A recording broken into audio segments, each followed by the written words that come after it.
In 1945, Feltham's chief sanitary inspector, R.J. Roden, reported that the previous year's plan to rid the district of rats had been successfully carried out with zeal. The combing and treatment operation in Feltham was part of a London-wide public health campaign, which killed an estimated 650,000 rats. Ever since the 19th century, London's sewers have been a haven for rats. The creation of a network of drains and pipes to carry away the city's waste inadvertently created an extensive underground labyrinth for the scavenging rodents, who happen to be strong swimmers. Ratopolis, it was called, in 1831, a mirror image of our above-ground world of streets and houses, just a little darker and wetter. The London-wide campaign of the 1940s flushed out hundreds of thousands of rats from the sewers, with populations concentrated around breweries, distilleries and slaughterhouses. In Feltham, the chief sanitary inspector had his own theory about where they were getting their sustenance from.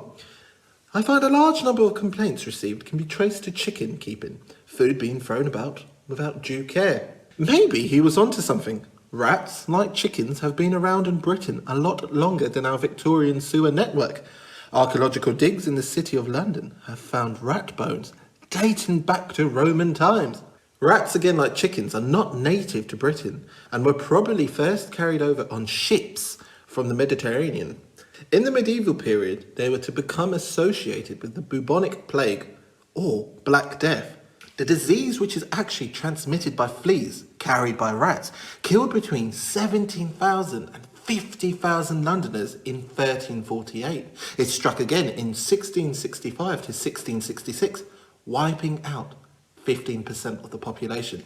Fortunately, the city has never had to face the level of destruction again, but born survivors, London's rats have clung on stubbornly.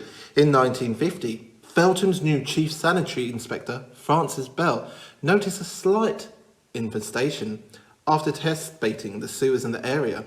The local rubbish dump was also being kept under inspection, and any sign of rat activity dealt with immediately. 2 years later, he discovered 116 premises infested with rats. As a result, a joint survey with the Ministry of Agriculture and Fisheries was ordered of the whole of Longford River and adjoining properties, and similar arrangements were made with Middlesex County Council to take care of the River Crane. Francis Bell was pleased to announce that the rats have been almost completely eliminated, but a little under a decade later they were back and apparently thriving better than before. In 1961, the number of infested premises in Feltham numbered 202. The sanitary inspector, with his surveys and poisons, can be seen as a modern version of the rat catcher of previous centuries, with his trusty dogs and wire cages. But the rats, from the Romans to the present, partly thanks to the recent cuts to bin collections and poor sewage maintenance, as well as greater use of outdoor composting, have survived countless generations of would-be rat catchers.